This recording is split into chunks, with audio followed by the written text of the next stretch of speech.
వైసీపీలో అంతర్గత ప్రజాస్వామ్యం మాత్రమే కాదు, ఐక్యత కూడా కరువేనా? ఆ పార్టీలో కాకి ఫార్ములా అస్సలు ఫాలో కావటం లేదా? అన్నకు అర్జెంటుగా బలగం సినిమా చూపించాల్సిందేనా? ఇంతకీ ఏంటి కాకి ఫార్ములా? తెలియాలంటే అర్జెంటుగా ఈ స్టోరీ చూడాల్సిందే. ఒక కాకికి దెబ్బ తగిలితే 100 కాకులు వచ్చి మోగుతాయి. అవి మూగజీవాలైన ఐకమత్యంలో టాప్ ప్లేస్లో నిలుస్తాయి. అలాంటి కాకి ఫార్ములా మన పార్టీలో లేదు. ఏం చేద్దాం అంటూ తెగ ఫీల్ అవుతున్నారట ఫ్యాన్ పార్టీ లీడర్లు. చిన్నా చితక సాదాసీదా చోటామోటా లీడర్ల ఆవేదనైతే పర్లేదనుకోవచ్చు. కానీ పార్టీలో ఒక వెలుగు వెలిగి ప్రస్తుతం కేసులు, అరెస్టులు, జైళ్ల పాలై సతమతమవుతున్న వారు తీవ్ర నిరాశ నిస్పృహలు వ్యక్తం చేస్తున్నారట. అధికారంలో ఉన్నప్పుడు కాదు, లేనప్పుడు అందరం ఒకటే అన్న ఐక్యతా రాగం ఆలపించాలి. కానీ ఇక్కడ జరుగుతున్నదేంటి?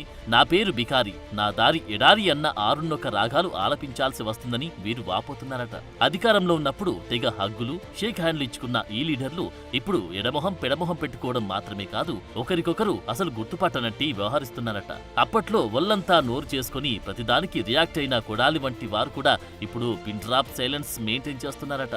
ఉద్యోగం ఊడింది, ఉన్నా లేనట్టే ఉందామన్న ధోరణిలో జారుకుంటున్నారట. అంతకుముందు చాలా యాక్టివ్ గా ఉండేవాళ్ళు, బాగా మాట్లాడేవాళ్ళు. గవర్నమెంట్ లో ఉన్న యాక్టివ్ ఇప్పుడు ఏం చేయాలి? భయపడుతున్నారా ఇప్పుడు? దేనికి? గవర్నమెంట్ లో లేనందుకు మాట్లాడితే ఏమైనా అరెస్టులు చేస్తారేమో అని. కాదమ్మా, నీ ఉద్యోగం పీకేసిన కూడా యాక్టివ్గా ఉంటావు. మైక్ పట్టు తిరుగుతావా? ఇప్పుడు నీ ఉద్యోగం పీకేశారు అనుకో, మైక్ అట్టు తిరుగుతావా? మా ఉద్యోగం పీకేశారు కదా, ఇప్పుడు ఏం చేయము యాక్టివ్గా. చూసారుగా సీన్ ఎలా ఉందో? ఎంత మాత్రం కంట్రోల్లో లేదట. ఇలా నోరున్నోళ్లు కూడా భయపడి మౌన ముద్రలోకి వెళ్తుంటే ఇక సాదాసీదా లీడర్ల పరిస్థితి ఏమిటన్న ప్రశ్న వినిపిస్తుందట. అది నీతో అవినీతో కష్టమో నష్టమో మన వాళ్ళకంటూ ఒక దెబ్బ తగిలితే దాన్ని ఖచ్చితంగా ఖండించాలి. అలా జరిగి ఉండదన్న కామెంట్లు చేయాలి. కానీ గతంలో క్లోజ్ గా మూవ్ అయిన వారు కూడా ఇప్పుడు అంటిముట్టనట్టు వ్యవహరిస్తున్నారట. ప్రస్తుతం అందరిలోకి విడుదల రజని వ్యవహారమైతే అత్యంత దారుణంగానే ఉందట. ఎంత మాత్రం ఆశాజనకంగా లేదట. అది ఆమె స్వయం కృతాపరాధమే కావచ్చు. కానీ ఒకే పార్టీలో ఉన్నాం, ఆ మాత్రం ఒకరికొకరం కోఆపరేట్ చేసుకోకుంటే ఎలా? ఇలాగేనా పార్టీలో బిహేవ్ చేసేదంటూ ఏకంగా ఆమె అనుచరులు తీవ్ర ఆవేదన వ్యక్తం చేస్తున్నారట. కొందరైతే విజయసాయిరెడ్డి ఎందుకైనా పార్టీ పదవులు సభ్యత్వం వదిలి వెళ్లిపోయిందంటూ ఆయన ఉందాతనాన్ని ఉదహరిస్తున్నారట. ఏంటి ఒంటరి పోరాటాలు? మాకు మేము పోరాడుకోవడానికైనా పార్టీలో చేరిందంటూ తీవ్ర ఆవేదన వ్యక్తం చేస్తున్నారట. మరి అలాంటప్పుడు మేం పార్టీలో ఉంటే ఏంటి, లేకుంటే ఏంటి అని వీరు తీవ్ర ఆగ్రహం వెళ్లగక్కుతున్నారట. మొన్న కాకాని వ్యవహారంలో కూడా ఇలాగే జరిగిందని చెప్పుకొస్తున్నారట. మాజీ మంత్రిపై ఎఫ్ఐఆర్ నమోదైతే జిల్లాలో ఒక్క నాయకుడు కూడా రియాక్ట్ కాలేదు. పార్టీలో ఒకరి పట్ల మరొకరికి ఎంత సఖ్యత ఉందో దీన్ని బట్టి చెప్పొచ్చంటున్నారట. ఇది ఒక విడుదల రజని, కాకాని గోవర్ధన్ రెడ్డి వంటి ఒకరిద్దరి వ్యవహారం కాదని, బోరుగడ్డ అనిల్ కావచ్చు, నందిగం సురేష్ కావచ్చు, పార్టీ కోసం అంతగా గొంతు చించుకొని పనిచేసిన వారికి మిగిలిందేంటి? అరెస్టులు, కేసులు, జైలు పాలు కావడం తప్ప అంటూ తీవ్ర ఆవేదన పూరిత స్వరంతో తమ ఆక్రోశమంతా వెళ్లగక్కుతున్నారట. వల్లభనేని వంశీ అరెస్టు సమయంలో జగన్ జైలుకు రాలేదా, మరేం కావాలంటూ కొందరు వీరిని ప్రశ్నిస్తుంటే ఇక్కడే తమకు కాల్తుందని అంటున్నారట. ఆయనొక్కరు వస్తే సరిపోతుందా? ఒకరి పట్ల మరొకరికి కేరింగ్ ఏది అన్న కోణంలో తీవ్ర నిరాశగా వీరు ఎదురు ప్రశ్నిస్తున్నారట. జగన్ తన పార్టీ లీడర్లలో ఒకరి మధ్య మరొకరికి యూనిటీ ఉండేలా పార్టీని తయారు చేయలేదని, ఎలాంటి భయము బెరుకు లేకుండానే ఓపెన్ స్టేట్మెంట్లు ఇస్తున్నారట. అంతర్గత ప్రజాస్వామ్యం అసలే లేదని బాధపడుతున్నారట. పార్టీని తీర్చిదిద్దిన విధానంలోని లోపముందని మాట్లాడుకుంటున్నారట.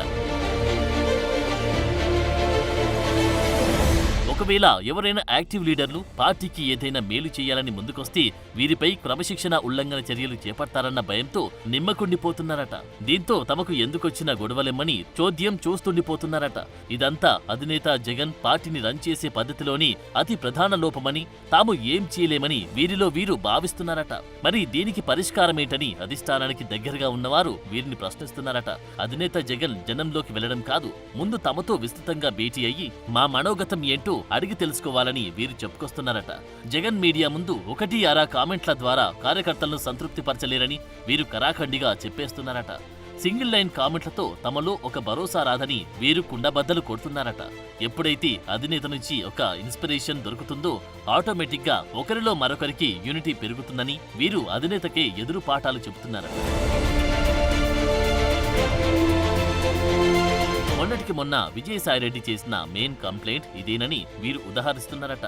జగన్ చుట్టూ ఒక కోటరి ఏర్పడిందని, దీంతో సామాన్య కార్యకర్తల నుంచి విడుదల రజనీ వంటి నేతల వరకు కూడా వీరు అడ్డగోడల్లా నిలుస్తున్నారని, దీంతో పార్టీలో అనైక్యత నానాటికి పెరిగిపోతుందని వీరు అంటున్నారట. దీంతో ఎవరికి వారి యమునా తీరే అన్న చందంగా తయారైందని కామెంట్ చేస్తున్నారట. జగన్ కూడా మమ అనిపించేస్తూ నెట్టుకొస్తున్నారని, ఈ మూడు ముక్కలాటతో తమలో యూనిటీ వచ్చే పరిస్థితి లేదని వీరు తెగేసి చెప్తున్నారట. గతంలో టీడీపీ లీడర్లు అరెస్ట్ అయినప్పుడు, కేసులు ఎదుర్కొన్నప్పుడు ఆ పార్టీలోని ఎందరో లీడర్లు ముందుకొచ్చేవారు, ధర్నాలు నిరసనలు నిర్వహించేవారు, వైసీపీకి ఎదురు తిరిగి అందరూ కలిసి ఏకతాటిపై నిలిచేవారు. ఫలితంగా పార్టీ బలం ఏ పార్టీతో అప్పట్లో అందరికీ తెలిసిందే. అంతేకాదు పార్టీలో ఐక్యత ఎంత మేరకు ఉందో స్పష్టమయ్యేది. కావాలంటే గతం తరచి చూసుకోమంటున్నారట. అదే ప్రస్తుతం వైసీపీలో విడుదల రజని, కాకాని గోవర్ధన్ రెడ్డి, వల్లభనేని వంశీ విషయంలో వారికి వారు చేసుకుంటున్న ఒంటరి పోరాటం తప్పించి తమ వెంట పార్టీ ఉందన్న భరోసా ఇంతమాత్రం కనిపించడం లేదని వాపోతున్నారట. మరిప్పుడు ఏం చేయాలి అంటే అందరి చూపు అధినేత జగన్ వైపే మలుతుందట. మరి చూడాలి, అధినేత జగన్ దేవుడు ప్రజలే నా బలమని మాత్రమే కాకుండా నాయకులు కార్యకర్తలే నా సైన్యమన్న ధోరణిలోకి ఎప్పుడొస్తే అప్పుడే పార్టీ తిరిగి పూర్వ వైభవం సాధిస్తుందన్న కామెంట్లు చేస్తున్నారట. జగనన్నకు ఒకసారి బలగం సినిమా చూపించాలి, కాకి ఫామ్లా తెలియజేయాలన్న సెటైర్లు విసురుతున్నారట.